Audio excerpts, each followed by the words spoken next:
Hello, welcome everyone. Back here for another episode today, sitting down again with Bodine, myself, Shaun Brewster. Today, Bo, I thought we might talk about an article I wrote a few days ago that seems to have struck a chord with a lot of our readers. So we put out articles like this. You and I write things that go out to our email database for people who subscribe to us here at ACE. And it's always heartening to know that, one, people read these things, and two, we sometimes get some feedback which helps us better understand, the things that will hit the mark with our readers, with our audience, and the things that people want to hear. And this was obviously one of those things because it seems to have generated quite a lot of feedback, which is great. The topic of this blog that I wrote was 23 lessons from 23 years. And so like I said in the blog, I sat down the other day and added up the number of years I've been in practice since I first graduated from my first formal qualification. And it's been about 23 years. And so I set myself a challenge of see if I could think of 23 things that would be things that I've learned over those years that could be useful or helpful in some small way to people reading, and in this case, listening. So how about I'll read through these, Bo, and if you want to chime in and add your thoughts, your experiences, I think that'll just add a bit more depth to this for everyone, and maybe everyone will get something out of it. Yep, sounds good. All right. So the first one was your qualification doesn't matter. So I've seen individuals with every level of qualification start and build incredibly successful businesses and help many, many people. It doesn't matter if you have a PhD in neuroscience or a Cert 4 in massage therapy, there are people who need what you have. Yes, a whole lot of qualified health practitioners were left off the essential workers list during COVID lockdowns, but many of these still found a way to help people and continue to make a living regardless. Their tenacity and determination rose above the limitations placed upon them. Yeah, so everyone has a place, and there's various different qualifications, and we're all falling under the health professional banner and allied health, depending what qualification that you have. There's so many different types, and everyone does have a role, and everyone can service patients in a different way. I think people fall into the trap of falling into this hierarchy of health professionals, and even the trap of people calling themselves things that they're not, which adds even more confusion to that. Absolutely, yeah. I think there's. Yeah, like I'm the same as you. I'm a big fan of not having a hierarchy where possible, like really just having everyone working together. That collegial kind of approach to healthcare is definitely the way to go, at least in my eyes. But you're right, we do see a lot of people making up titles to give themselves some kind of ability to stand out from the crowd. Like, for example, a remedial therapist, rather than call himself a remedial therapist, might call themselves a tactile therapist or a body worker or something more generic or something more specific like that. And that there's nothing wrong with that, and it's certainly not illegal. But at the same time, trying to make yourself different by title maybe isn't the way to do it. Maybe the way to stand out is through results, reputation. Yeah, and it just adds more blurred lines to the industry. It does, doesn't it? Of what you are and what you do, and it certainly adds more confusion from a patient point of view, because at the end of the day, they care about what you can offer them, not really what you're called. That's right. Qualification doesn't matter. Title doesn't matter for the most part, at least. Our patients just want you to give them a result, and they don't care whether you're a physio, an osteo, a surgeon, or a myotherapist, or what you are. They just, can you help me with my problem? So I think taking the focus away from that is a good way. I agree. So our second one was your qualification does matter. So the opposite of what I said in number one. So wait, didn't you just say doesn't matter? Yes. It matters in that your qualification gives you a ticket to ride. So if you want to work in a hospital or with a sports team or in a private practice or in palliative care or with stroke patients, then you need to choose a qualification that will position you to get into those settings. It's the thing that gets you in the door, essentially.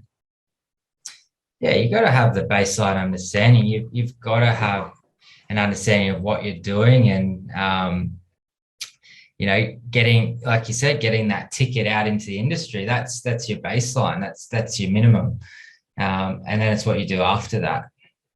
Yeah, and I think a lot of people fall into the trap of believing that their initial qualification will give them all the skills and knowledge they need to be able to operate in any kind of setting. Like it's just not the case. It's why we have postgraduate education like what we deliver. It's why there's specialist qualifications after, certain things. It's, no one can be expected to be able to work effectively in every environment. So you have to take that foundational knowledge and then choose a track and then follow that down with further education. Yeah, absolutely. Skills and experience. I can remember my first day on the job and I was like, wow, what's going on? What do I do? I had to reach out for help from other clinicians that worked with me, which I was very lucky to have. But I had a qualification that got me to the point where I could get that job and work in the clinic environment. But then it's sort of like, wow, this is the real world. So it was a bit of a shock, but you certainly learn very quickly. Yeah, that's right. I think the biggest shock and the biggest maybe demoralizing thing that happens early on in your career is that you get your qualification and you walk out there and then very quickly you realize you don't know much. You know enough to get you the job, which is it's one step past zero a lot of the time. And there's so much more that comes after that. And that's, it's exciting depending on how you look at it. The next one, number 3, is a real quick one. There will be times when you want to quit. Don't, is the advice that comes with that one. And it's a short, sharp statement, but I think we can pull a lot out of that. Yeah, every job gets hard, but it's not going to stay hard forever. So, yeah, I think that's always trying to look on the bright side of things and, know that you are going to get through those tough times and those challenging cases. I'll put my hand up. I've made many mistakes in clinical practice and I know after I've made that mistake that I'm not going to do it again because you learn from it pretty quickly. There's various challenges that you're faced against, but you get through them and it gets much better on the other side. Yeah, well, what's the saying? Everything worthwhile is on the other side of difficult. So there's peaks and troughs, and I think a good piece of advice to take away would be, when things are always going to get hard at a certain point, whether it's your job, it's something in your family life, it's, whatever. Don't quit when it's hard. See if you can get through that dip and out the other side, and then look back at it and go, is this thing the right thing for me? Like, quit when you can make a conscious, clear and clear-headed decision about it, not just making the call to quit when it's difficult, because if that doesn't build character, it doesn't build resilience, and it's easy to quit when it's hard. I think winners in life, in anything, are the people that will, there's times to quit, but quit for the right reasons, not just because it's difficult. Yeah, that's experience, isn't it? The best clinicians, the most experienced clinicians that have been in the industry for 20, 30 more years, they haven't had an easy run. No. There's been a lot of challenges along the way. So for sure. And then I guess in similar lines, number 4 was, there will be times when becoming a nurse or a builder or whatever looks more attractive. There are heaps of nurses and builders out there who are looking at you thinking your job looks pretty amazing. We've all been there. Yep. The grass always looks greener on the other side, but absolutely. To get better at something, it takes work. There's always ups and downs, but stick with it. If you chose this career because it's what you love and what you enjoy doing, stick with it. Yeah, and it might be tempting to chase the money. Coming out of high school when I was a kid, I was, see teens and friends that would leave school early or graduate at the same time as you, and they go off and become tradesmen or something like that, and the money was kind of flowing in and they had all the cash to throw around and life looked pretty good, but they still have to work. They still have to turn up every day, grind away at the tools just like we do, and earn that living. And the money might have been there early on, but our potential, I think, in this industry, if money is a motivator for you, you can make a really good living as a therapist. You've got to position yourself in the right way. You have to be a little bit business minded and be, motivated. But there's no shortage of income for the right person doing the right work, I think. Yeah, I remember finishing school and going through all my years of study and then looking at my mates that have boats and cars and houses, thinking, here I am going to do further education, But, I look at it now and it's something I absolutely love doing. And there's no way that I could be getting up at 4 a.m. in the morning digging holes. So. It couldn't be paid enough, right? All right. Next one, number 5. If you think you still have a lot to learn, you're right. But you are way better than you were when you started.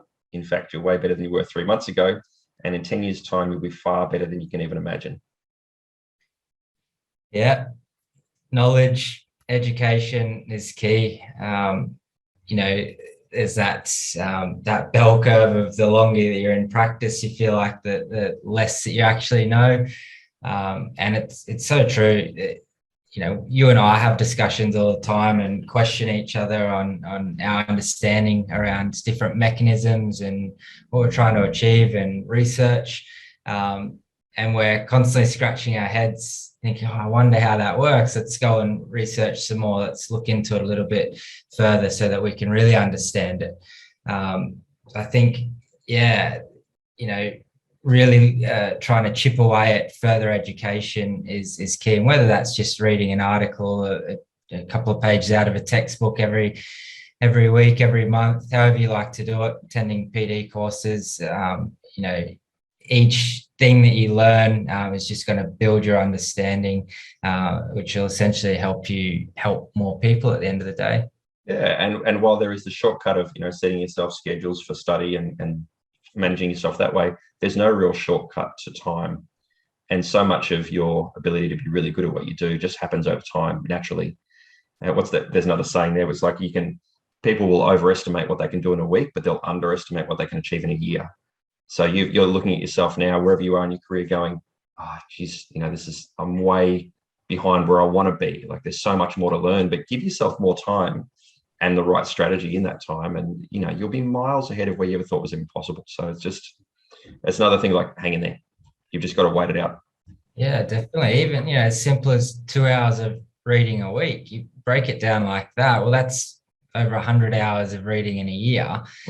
That's 100 hours of knowledge that you didn't have before. So if you're not doing anything, then obviously you're not going to be progressing your understanding, versus doing that little bit regularly is going to be a really good strategy. It's cumulative, that's right. Next one, I know you're going to like this one. So pain is complicated. There is no perfect treatment for anything. There are, however, treatments that work best for an individual in a specific circumstance at a particular time. The magic happens when you can reverse engineer all of that.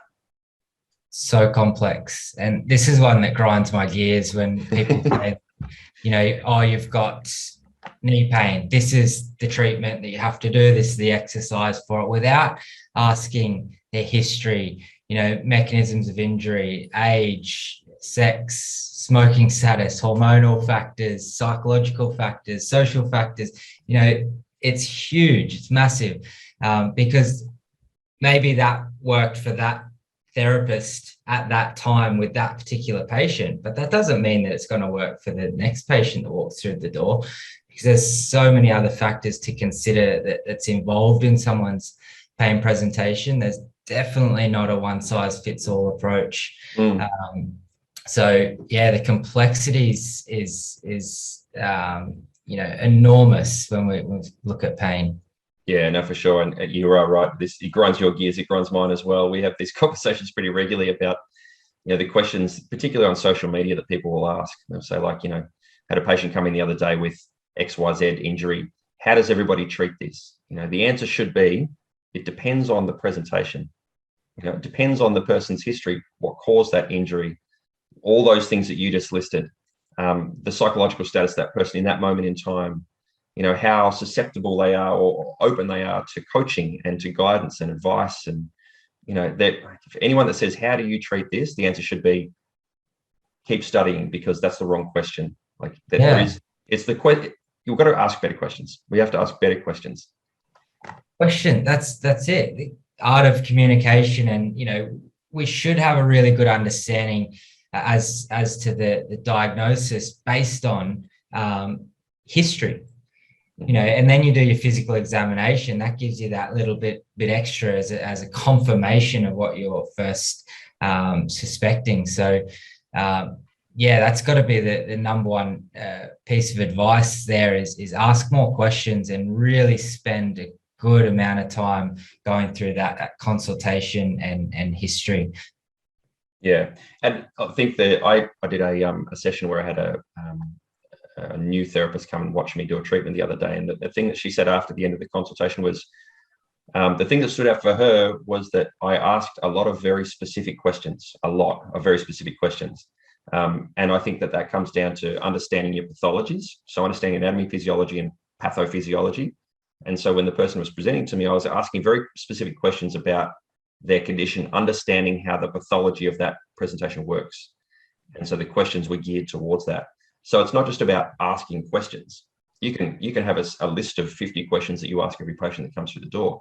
Only 23 of those or something are probably going to be useful. So it's about choosing smart questions, the right questions for that person, and then really gather as much data as possible way before you even get close to putting that treatment plan together.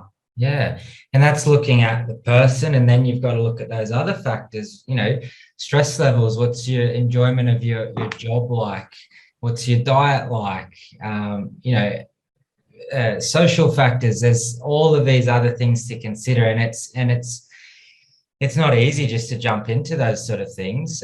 You've got to build that rapport and you've got to build that trust, because if you don't have that, then you're not going to get good responses anyway. But even just building rapport and trust and hearing a patient's story will have a therapeutic effect. So when you look at the complexities of pain and saying that this treatment intervention works for everyone with knee pain, was it what you did with your hands, or was it the communication, the trust, the rapport, the comfort that you gave them, the education that you gave that patient?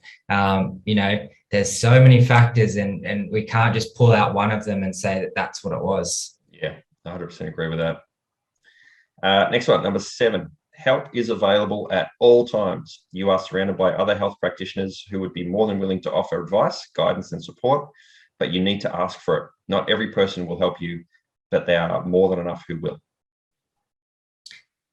I agree. There's some great therapists out there, but what I would say is to be careful of is asking on places and platforms like social media, because anyone can jump in and give their 2 cents, and it may not be the best advice.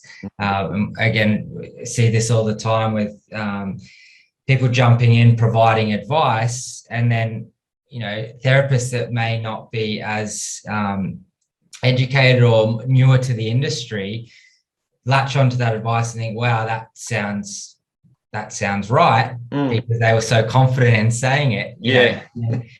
That sort of can have a bit of a knock-on effect. So yeah, absolutely find someone to ask and for guidance and advice, but yeah, be careful where you do it.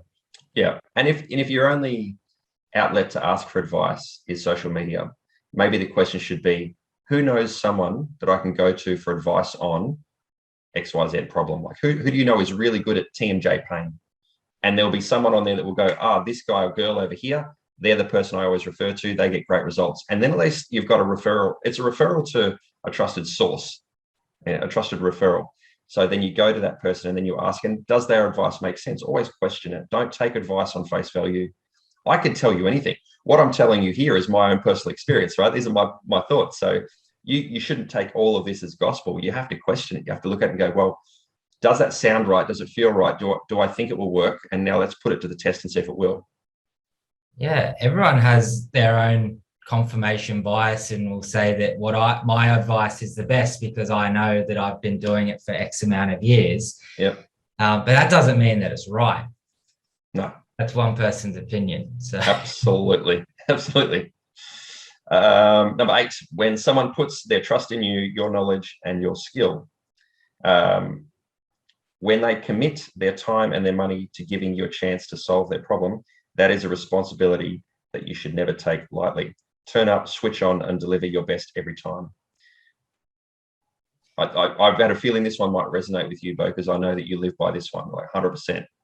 Yeah, you got to put in everything to that. If you think of it from a patient point of view that's coming to see you, they're paying their hard-earned money $100 an hour, whatever it may be, for you to get the result. If you don't know, then be honest with them and say, look, I think you're much better off seeing this patient. This therapist. I saw something on social media the other day, fake it till you make it. Absolutely not.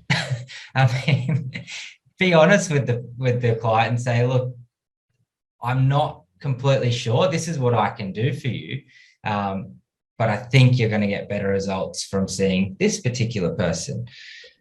So yeah, just putting in that effort. I think the harder you work, the better it is from, you know, an employment point of view, but from a patient point of view, if you're putting all of your focus and energy into that particular session, you know, patient can really see that. If you're slacking off and you know, just doing a half-assed session, then they'll see that as well, and they'll probably look elsewhere. Absolutely. And it's something you and I try to live by as well. I don't think anyone has ever been to one of our courses and come away and thought, those guys didn't really put enough energy into that. Like it's usually maybe too much. And our jokes and the level of quality of those jokes probably reflect how much effort we're putting in. Yeah. I know that we're exhausted after a course, but, you know, pushing through and still trying to stay energetic at 3 o'clock on a Sunday afternoon after you've been teaching for 2 days already. It's hard, but you do it. You've got that second tank that just keeps you pushing through. Yeah, that's right. Don't, then the energy in the room drops down. It's the same from a therapist treating a patient. They can sense your energy. If you don't want to be there, then when you look at those therapeutic effects, well, you know, you're probably not getting a great result there either. And there's some, like you said before, so much more satisfaction you'll get out of that experience if you've given it everything, and the patient feels that, and they give it back. They'll give it back if they see that you're really committed and interested and invested in helping them in their situation. Then they'll be like, oh, this guy really cares. I'm going to give my energy to this exchange as well. And you come away feeling better as a result. That's why people, you know, if you're finishing your week of work in clinic and you're exhausted, well, that's good because you've tried hard. But what else can you do to bring that energy up in the process? Maybe it's not just about working hard, but you've got to actually work hard at engaging with the person too. Yeah, I agree. Okay. Number 9, what you learned yesterday may very well be wrong now. Well, not wrong perhaps, but quite possibly outdated. We work in a dynamic and ever-evolving industry. It requires us to be agile, not to get too attached to old ways of thinking or doing, and it forces us to stay humble. I love this one because you might say something that really sort of fires someone else up because, no, this is what I was taught. And you've got that emotional attachment to it for years and years. And when someone says, hey, that's probably not quite current anymore, you know, there's that little bit of an argument there. But, you know, there's certainly things that I thought were true because it's the way that I learned, the way that I practice. And then, you know, new research comes out and the mechanisms have changed. The approach will not change, but the research has improved. So we start to look at things a little bit differently now.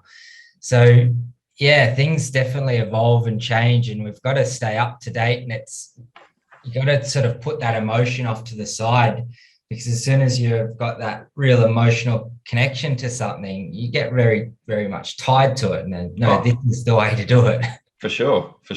And look, you've been in the teaching game for a while now, and I've been in it for a really long time. And I'm absolutely guilty for having taught things that I now know to be completely wrong. But at the time, 100% believe them to be true. And that may have even been the belief held by the vast majority of the industry. And I look back, I've been running these courses like we run now for a couple of decades. And some of the stuff that I taught early on now, I would be embarrassed to teach now. Like, you just wouldn't do it. But at the same time, I think it's important for us to admit that. And so a student will come into one of our courses and ask about a particular technique or approach. And I'll say, here's why we don't use that anymore, because this is our new understanding. But I can tell you that I used to teach that. In fact, I ran an entire course on that thing and traveled around the country teaching it. And at the time, that was the standard knowledge. Now we know it's not true. And I think anyone that can take that either in teaching or in clinical practice and go, old stuff, it's time to move on to the new stuff. And actually, you do have to very much take a big humble pill to be able to do that. But I think it's a sign of a good therapist when you can recognize you were wrong, admit it, tell the people that you're told, and move to the next thing. Yeah, it's huge. I think the amount of times that I was so sold on something being a sacroiliac joint pathology based on a couple of tests. You look at the current research that's coming out, there's very low reliability and validity of a lot of these pain provocation tests. So there's so many things that really need to move on and stay up to date with the times and current literature and evidence. And it might be hard to break away from initially, but you start to see there's quite a bit of research around. That's right. Yeah, I don't know how many years we've been blaming things on postural asymmetries or a slight leg length discrepancy. Oh, don't get it. Don't get it. Okay. Number 10, you are worth more. Most of us don't charge enough for what we do. You studied for a very long time. You put the work in. You earned the right to help people. What you offer holds value. What you offer holds value. How much you charge? Only you can decide that. But my guess is that it's more than you think, worth more than you think. Yeah, I talk to my students about this all the time, about, when they're graduating, what are they going to charge? And they're, $70. It's like, you've just put a lot of money into your education, a lot of time, and, you need to put those prices up because a patient, they're not really fussed on the price, for one. If you get to offer a good service, they won't bat an eyelid at the price being that little bit more expensive if it's a good service.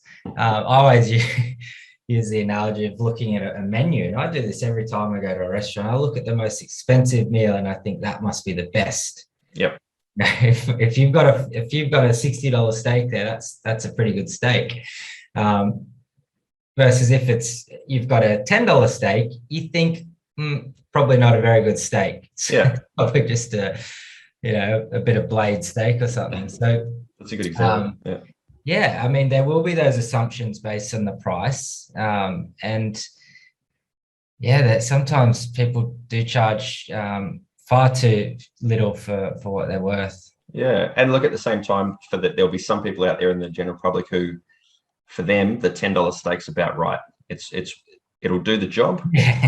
They're just hungry. They don't have a lot of money, and that's why we have some cheaper and probably less poorly qualified or less qualified and poorly skilled therapists out there that aren't charging much. And, there's a place for them.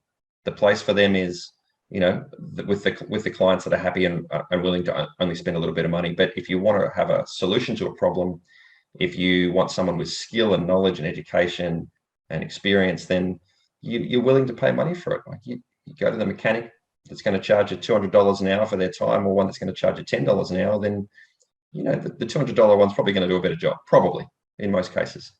Yeah. You go to someone and you want your problem fixed. Yep. You want the best advice, then you're not going to hesitate to pay that little bit extra. But it goes back to whatever point we were talking about before, making sure that we're giving 100% in that session. Yeah, you've got to be worth the money, right? Yeah. It's not enough to charge a lot and build perceived value.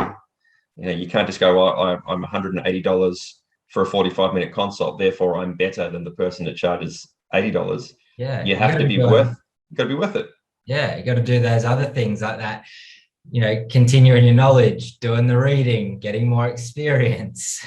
Providing additional service on top of that hour that you spend with the person, or the 30 minutes, whatever it is, like follow up with them, add additional support, be there for them in other ways. Like, how else can you bring value other than just in the room with it for that period of time as well? Yeah, think of it like, if you're going to charge $120, we'll give them $160 worth of value in that session. Beautiful. I love that. Yeah.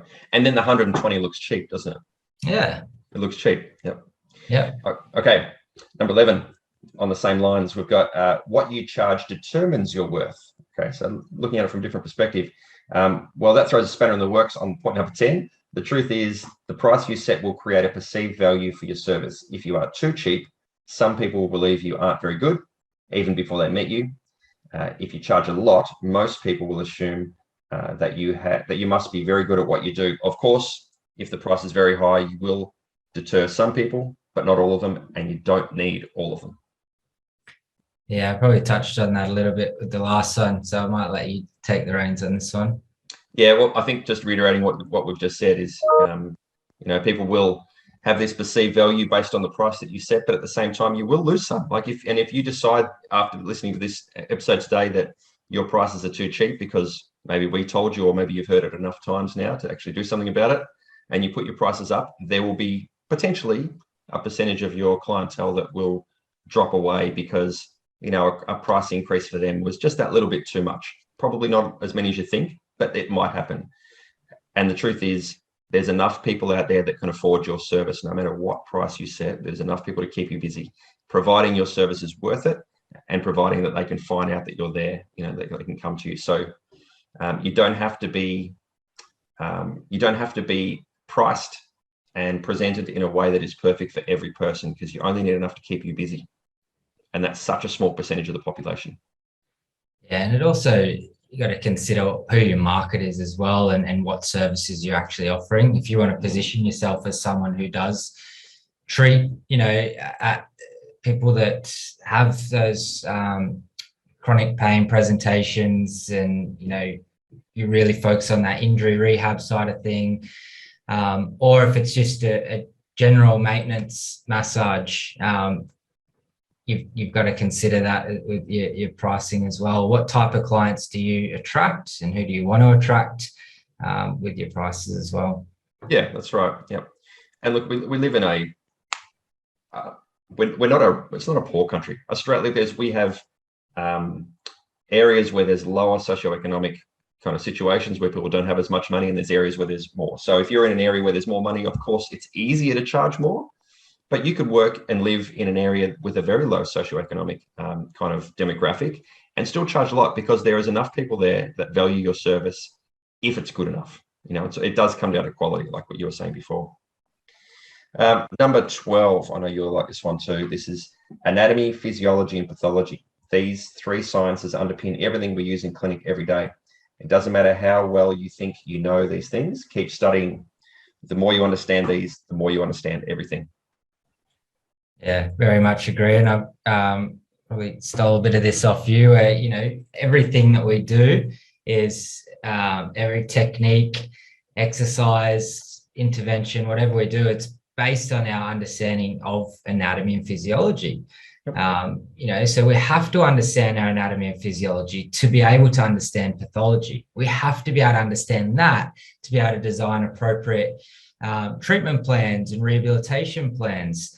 We need to know how that injury or pathology typically responds and behaves, and what happens when that's not responding and behaving as to what a normal process would be. So looking at variations to the norm is key, but then being able to explain that to a patient as to why, that's really key, providing them with a lot of valuable information.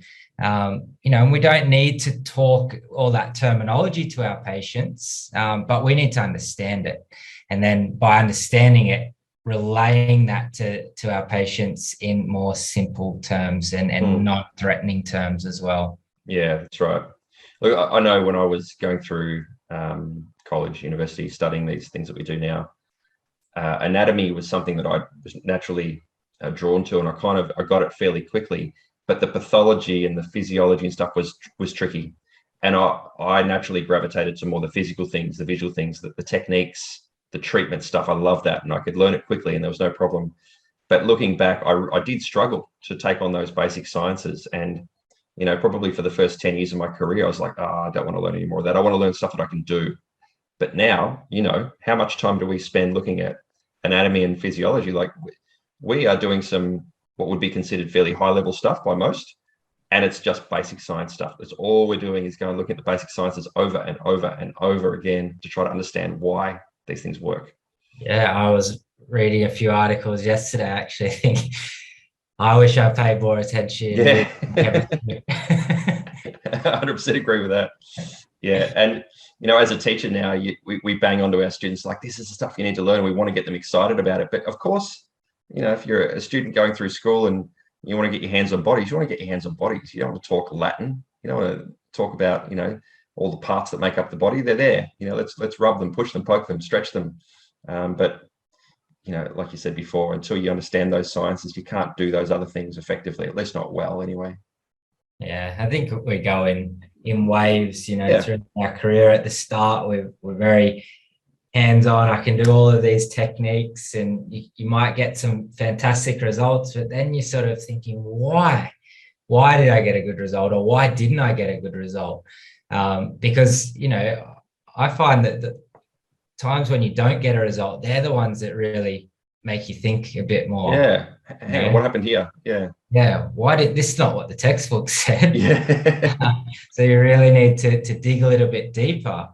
And yeah, I get quite nerdy with a lot of this stuff now, but it fascinates me as looking at more of the biochemical side of things, and the physiological aspect to what's going on. Yeah, that's right. Look, someone will teach you that cupping is good for myofascial tension, and then you apply it to one person, it'll get a good result, the next person it won't. You think, well, cupping isn't the solution. It's the mechanism that's taking place. And how do we understand that? Well, we have to look at the physiology of the tissue and the mechanics that are being applied and what's happening. So basic sciences comes back to basic sciences again. Yeah, and that's a funny one because you think of that from a patient's point of view. It is important to understand it, to be able to educate them appropriately, because you ask any person off the street, hey, what's cupping do? Oh, it sucks your skin and pulls the toxins out.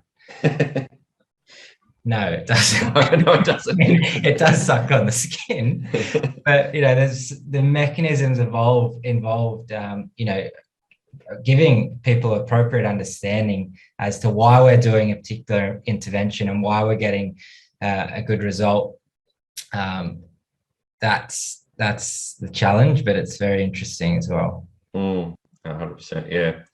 Look, but this next one is you all over. Self-education is jet fuel.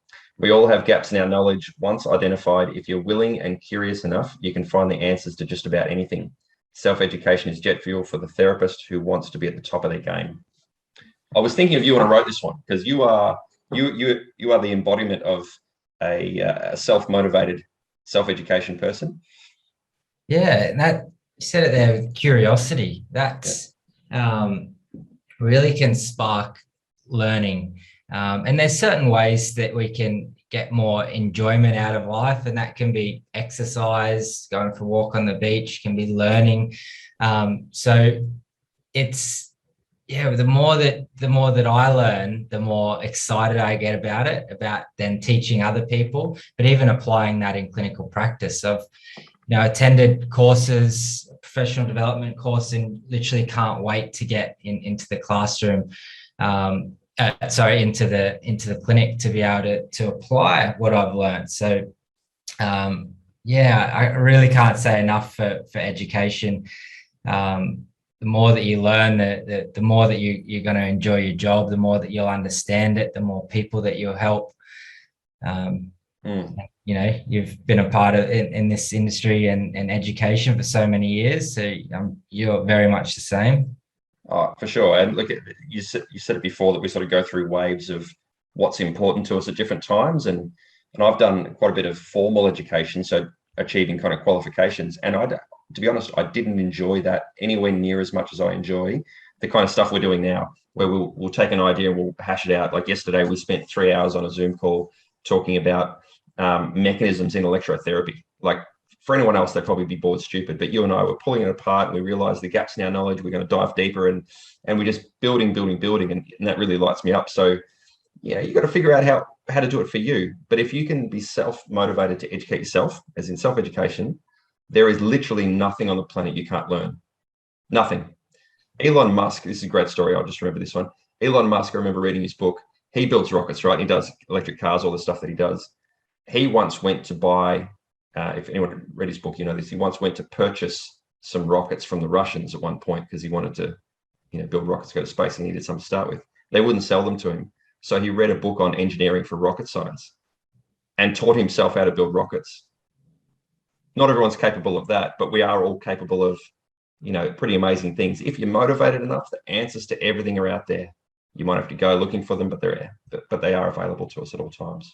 And that's right. There's so many resources available. You look at on PubMed, there's hundreds of thousands of articles. There's online courses, there's professional development courses nationwide, internationally. What was it like when you were finishing or once you first graduated, Shaun? As far as courses available and stuff? Yeah, I don't know. Obviously, was the internet even alive then? hey, how old do you think I am? Not for very long, actually. When I was at uni, we still had that ding, ding, ding, when you dialed into the internet. That was early days. Yeah, look, the ability to access information now is a million miles ahead of where it was 23 years ago when I came out. So, there's no excuse. There's literally no excuse, and you don't have to pay money for it. Like we obviously run courses, and people pay money to do those things. It's part of the way the world works. But if you really want to learn something, you will find the information. You don't have to pay for it. You can just find it. I was on YouTube last night. You got all of these, hour-long lectures. You would never be able to watch them all. No. They're all free. Yep. You've just got to be. You've got to be willing to commit the time and the effort. That's all it is. That's right. Cool. And on that point, conversely, number 14, more tools in the kit don't always make a better therapist. Far better to get really good at what you know now and then let the limitations of those things become apparent. Once you recognize those limitations, you can seek out the next tool, technique, approach that will complement and bolster what you already know. So on that one, yes, go and learn all the things. Learn as much as you can possibly hold in your head, but you don't necessarily have to develop or know all the techniques that are out there. You don't have to master every modality. You don't have to know every possible way of treating somebody, but I definitely would suggest getting really good at the things that you know now. Maybe add a few early days, add them, but get really good at them before you go to the next thing. Yeah, you don't need the shiniest, brightest tool. One of the best tools is right here. Yep. So, yeah, bit by bit, you'll pick up different tools and techniques over the years. But yeah, you certainly don't need to have them all, and definitely not right now as well. No, look, the best tool I think is the one that lives between your ears, and that's got unlimited potential as far as knowledge goes. So, yeah, well, it's basic clinical reasoning. If you can clinically reason a problem based on your understanding of anatomy, physiology, pathophysiology, what could I do? What intervention could I apply to get the result that I'm desiring? You can figure it out. If you've got those basic fundamentals, doesn't matter if you put a needle in, cup, PNF, whatever you want to do. Massage, you can do either of them depending on what desired effect that you want to get based on your understanding.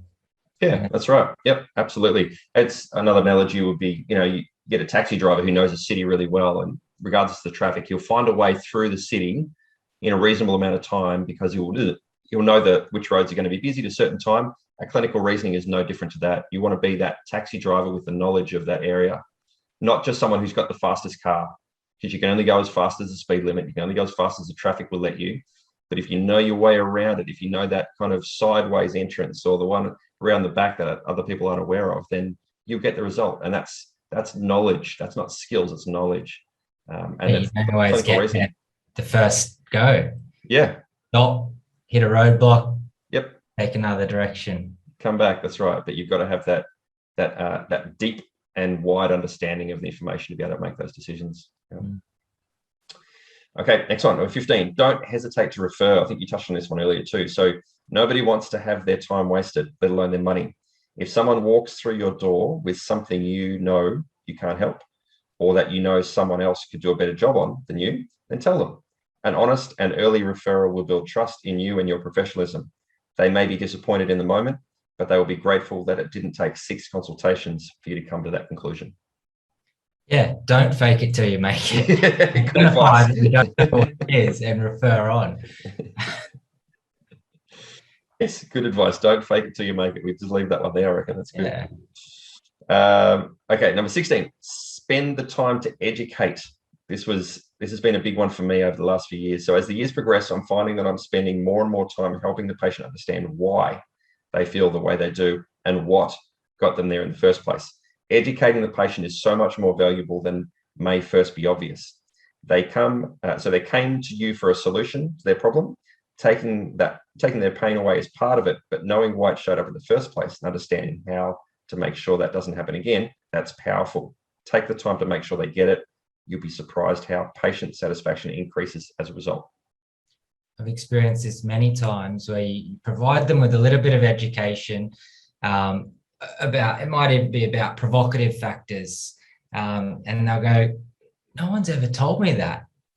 That's amazing. And you think, you're spending all this time talking. They really enjoy knowing what's going on with them rather than just lay down, let me do the treatment, and then I'll see you later. If we're not educating them about what potentially caused it or what's provoking it or other factors that may be involved in this presentation, then they're going to come back week after week. They're going to get more frustrated, more angry, more pain, whereas that little bit of advice can make a huge difference. And that knowledge is power from a patient point of view. The more they know, the less anxious, the more de-threatened that they'll be around their symptoms as well. Yeah, for sure. Look, I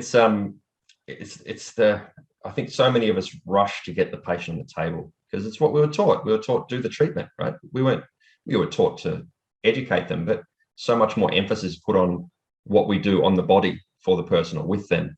And so we rush to get them on the table. And I had this experience only a couple of days ago with a client who presented with a hamstring tendinopathy. And so much of the management now that I do with hamstring tendinopathy is just education, which talk to them about how not to make it worse and how to make it better. And it's a lot of self-management. And in the process of doing that, I mentioned that pathological tendons don't like stretch. They don't like to be stretched, and you shouldn't stretch your hamstring tendon. And it's only by chance that I mentioned that through going through this education process. And he went, oh, I didn't tell you this, but I stretch it every day because it always feels tight. And I smiled and he went, aha, now I understand that's something I shouldn't do. And I've probably been prolonging my issue. But if you didn't mention it, even though it wasn't brought up in the session, if you didn't mention it, it would have got missed and he would have been continuing to do that thinking it was the right thing. So you don't know what they don't know until you point it out a lot of the time. So tell them, educate them. I completely agree. That's a great point. All right. Number 17, you can change direction. One of the amazing things about our industry is the fact that there are countless different facets to it. You can specialize in any number of demographics, conditions, settings, regions of the body. You can become a business owner and build an empire, or you can become a master technician with incredible knowledge. You can mentor others or add teaching to your career. You can participate in research or contribute through writing. There is opportunity for you to change direction and explore any of these things. And if you stick around long enough, there's time to try all of them.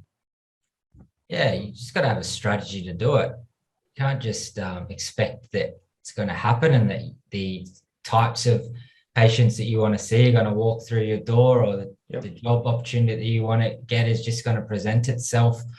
You've got to have a strategy and steps in place to make that happen. That's right.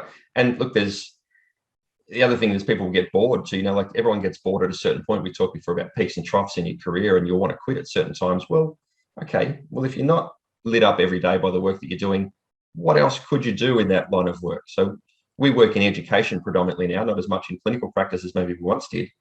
But that was a conscious decision because we recognize that we love teaching. The classroom is our new clinic. It's where we get to help people, but we get to help a room full of people rather than one at a time, right? It was a progression for us.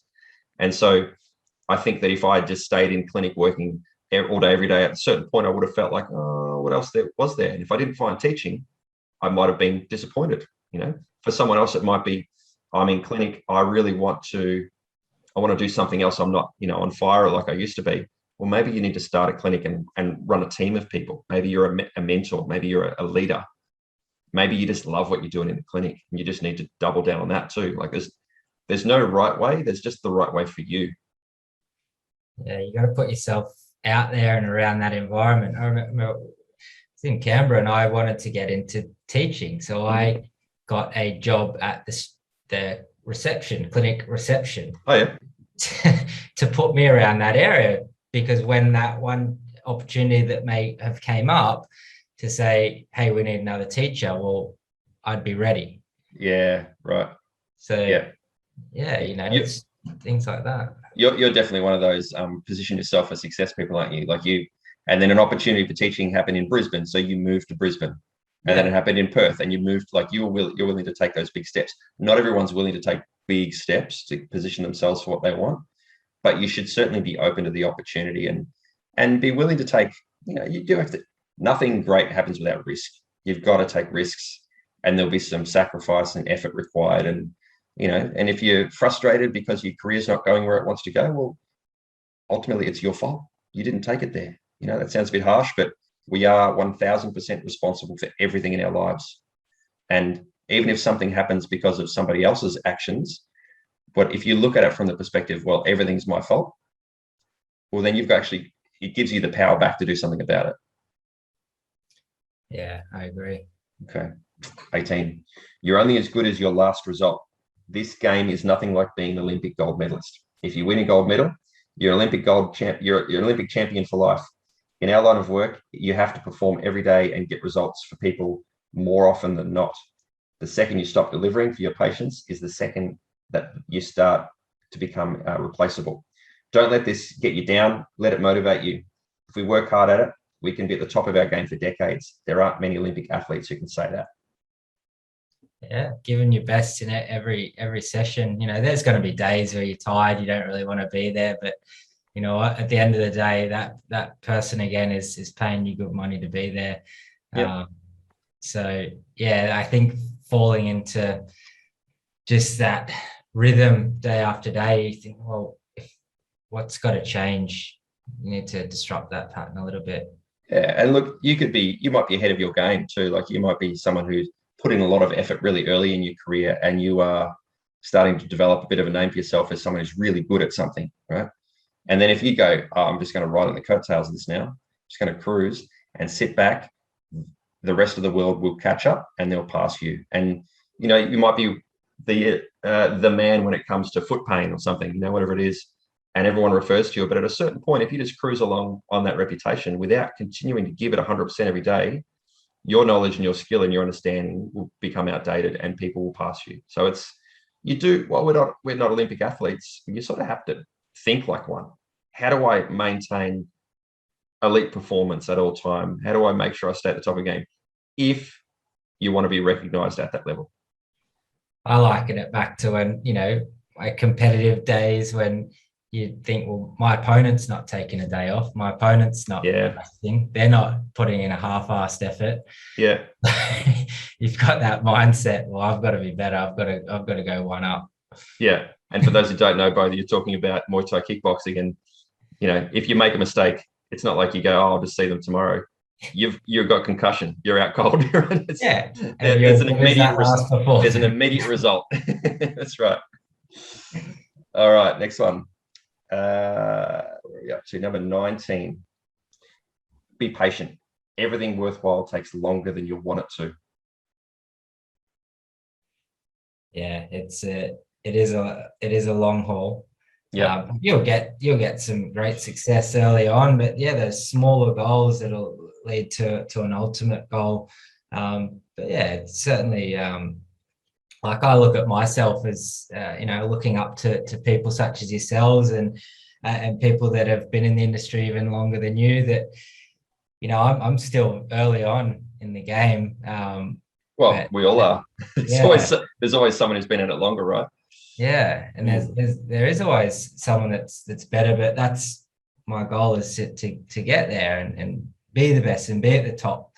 But that that takes a long time. It's Yeah. certainly not going to happen overnight or even in the near future. Why don't you just fake it till you make it, bro?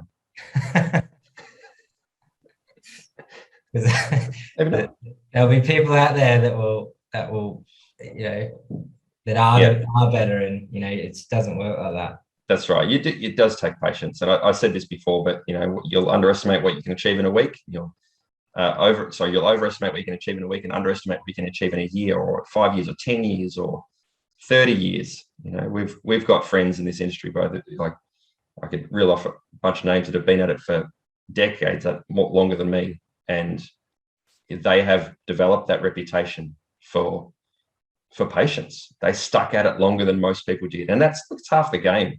If you can just hang around longer than your opponents, and we use this word opponents because we're both pretty competitive, but then your colleagues, you know, then other people in the industry. I like to think of everybody as an opponent because, you know, it's a competition that fires me up.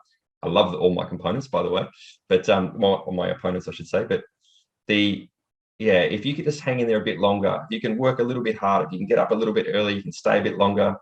All those things will position you for so much more than you think is possible.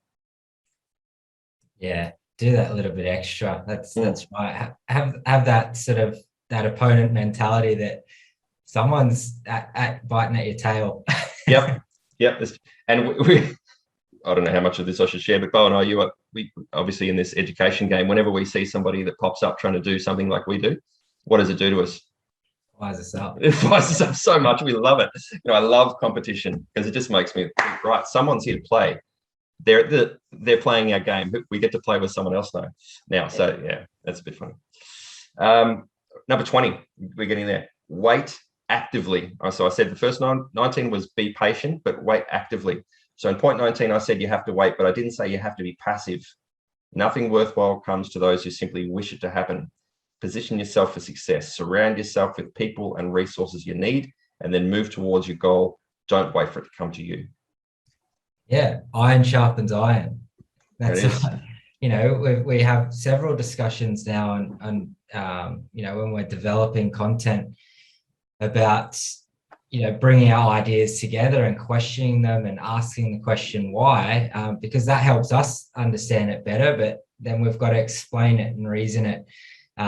So I think, yeah, you know, putting yourself in that environment around people that bring you up can be key. I think I forgot the other part of that question. That it's about being proactive towards your goals. Yeah. And the thing that sort of stood out in that thought process for me was this, you know, there's been this thing for, I don't know, been around for quite a while now. Remember The Secret? Remember that movie, The Secret, and the book, The Secret, where people believe that if you just focus on something enough, you just really think about it enough, you can manifest it, you can make it happen. You know, if you just really want that mansion or the sports car or the beautiful husband or wife or whatever, you just picture it enough, it will come to you. And while there's a lot to be said for visualization, and I'm a massive fan of mental rehearsal and focus and all that kind of stuff, and I think there's so much to be said for that, I absolutely don't believe that you can want something enough to make it a reality. You've got to actually do stuff too. You've got to put yourself in the right room with people. You have to do the study. You have to do the work. You've got to lift the weights. You've got to run those miles. You can't wish your way to be a champion marathon runner. Yeah, there's a lot of things that I want. I want a big house on the beach as well. Yeah, that's right. But, you know, going down to the beach and picturing it in your mind every day is not going to make it happen, though, is it? Yeah, that's right. No, again, it's that strategy. You've got to, certainly actively wait, but you've got to be doing your thing while you're waiting, and, you know, putting those steps in place to make those opportunities present. And it might be, you know, that smaller opportunity, then another smaller opportunity. When you look back on things, it's a long way from where I started. That's right. Yeah. And it is a long game. Life is a long game. Your career, if you stick at the one career, which not many people do, you know, you're at this for 40 plus years in most cases. You know, the average time that someone spends in a given career is supposed to be, the average time someone changes career, not just jobs, but careers, is 7 times in their life. You know, how much can you realistically expect to achieve in a career if you're changing 7 times in, you know, 45 years or thereabouts? If you really want to be at the top of your game, like we were saying before, hang in there. You got to hang in there longer than others will. But along the way, while you're being patient, be active in your patients. Do things that'll get where you want to go. Yeah, and I think we spoke before about taking those big steps, but you've sort of got to, and they don't necessarily need to be huge steps, but they need to be those steps that do put you outside of that comfort zone a little bit. Yeah. Because that's that challenge, that risk. Getting a slightly bigger clinic, you gotta if you want more income or whatever it may be, taking that step outside the comfort zone and taking a little bit of risk. Oh, for sure. Nothing comes without risk. Nothing great comes without risk. Yeah. Okay, number 21. Don't be a jerk. Chiropractors don't just crack backs. Physios don't just hand out exercise. Massage therapists don't just rub skin. Only an idiot will assume that their experience of a profession is the one and only truth. There are incredible practitioners in every profession, just as there are not so great practitioners. Let's give respect to everyone. Some will prove themselves worthy, others will not, but time will sort them out anyway. So much confusion around of what different clinicians do, and that certain practitioners or modalities are labeled as useless. Well, just like any profession, it's not just one tool that you use. There's many other things that. So I think that's a great point there. Yeah, people might say, look, I had a bad experience at that car yard down the street when I was going to buy a car. The car salesman was really rude. So do you just not go and buy cars anymore? What are you going to do from now on? There's going to be other car salesmen that will not be rude, that will serve you well and give you a good service. And it's the same with every kind of health practitioner too. There are some chiropractors that just crack your back and get you out in 3 minutes. They're probably not the right person for you if that's not what works for you. There's some physios that are very hands off and give you a lot of exercise, but for some people that's right. That's what they need. And so, it's an individual experience, and we as professionals, it is a requirement of us by law that we don't badmouth, speak down, talk down any other health practitioners. But at the same time, we've probably got an obligation to educate our patients too when they say, "Oh, I don't go to physios because they don't put their hands on." Well, actually, the physios you've been to might not have, but I can guarantee there are a lot out there that will. Some really good ones, some great physios. I can refer you if you'd like. Yeah. Someone might say, "Oh, I get XYZ done at," I'm not going to name any professions, but at this type of modality, and you think, "Oh, I wouldn't do that." Well, you got to remember, when you look at the whole biopsychosocial aspects to pain, you got to consider patient preferences, patient expectations, and if they prefer that and they've got an expected way of being treated, then they might get a better result from that modality. It doesn't mean that it's bad or that yours is better. Certain people are going to get better results from different practitioners based on their previous experiences, their expectations. So there's a lot to it, but I also think there's so many blurred lines in the allied health practitioner community, and we've made a conference about this to try to bring these allied health professionals together and improve our interdisciplinary lines of understanding and communication, because many patients do have a multimodal treatment approach where they might see a massage therapist, they might see a chiro, a physio, or an exercise physiologist. But it's pretty rare that all of those modalities are communicating together, which is it's quite a shame. It is. Yeah, that's right. And that lack of communication leads to the statements like I was just saying before, that chiropractors just crack backs, because if you had only ever seen one chiropractor, didn't know anything more about it, and that was your experience, then that'd be all you know. It's a case study of one. Of course, that's all you know. So we need to be very careful, and don't be a jerk. And one of the things that you see is, you need to be referred off to a chiro because you need a manipulation, or you need to be referred to a massage therapist because you need your quad rubbed. Well, you got to remember that they're going to assess that patient as a whole as well. Hopefully.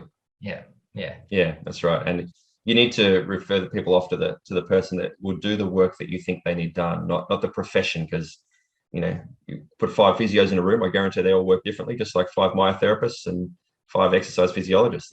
Everyone has their own unique approach. Yeah. This number 22, second last one, Bo. This one, you'll know this is what we've built ACE on, right? This one's called Be Generous. This may very well be one of the most important lessons I've learned. Give more than you think is reasonable. Life is a very long game, and your reputation is perhaps the most valuable possession. Being generous with your time, your knowledge, your skill, and your effort will put you in a position that can't be bought. Yeah, and I've learned a lot of this from you as well, and your approach to business and teaching. Going above and beyond, and even giving things for free. People really value that, and I think that's driven a lot of success in what we do as well. Well, I hope so, and I think that just so much in our life, in our community, in our society now, is expected that you get what you pay for. Often you get less than you expect. It's a bare minimum. It's a race to the bottom, really, when you approach things like that. But if you can wow people, if you can have that little bit, like people turn up expecting this, and you give them this, like you give them way more, and stuff that they wouldn't have even asked for if they given the opportunity. That just builds so much goodwill and so much, trust in you. And it from us being very competitive people, it makes it really hard to compete with someone who will out deliver you. That'll just give more than anyone else is willing to, or than more than seems reasonable. That's really hard to compete with. So anyone in business, give more than you think that people will expect. Can't top that. Nail on the head. All right. 23, final one. On my first day of classes in my first year of study, a teacher told me the following: you're going to do amazing work that has the ability to remove pain and suffering, work that has the ability to change the quality of people's lives. Be grateful for that every day. He was right, and we should never forget it.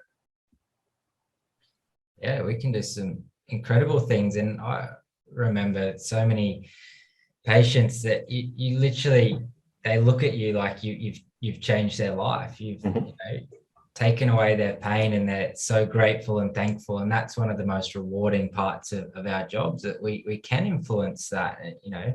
So I think it's really valuable. Yeah, it is. And I think that anyone who's kind of maybe lost their way in their career, or starts to feel like, I'm not enjoying this work as much as I used to, just think back to why you got into it. I guarantee that almost everybody that started this kind of work started because they wanted to help people. Something in them wanted to help people. And if you can remember every day that you are helping people, then that should be enough to keep you moving. Like that's a massive motivator. Yeah, definitely. Oh, that brings us to the end. 23 lessons in 23 years. That means next year I have to come up with a 24 list for my 24th year without repeating those. That'll be my challenge for next year. All right, guys. I hope that's been useful. Hopefully you've picked at least 1 or 2 things out of there that will help in some small way. And until we see you next time, cheers. Thank you.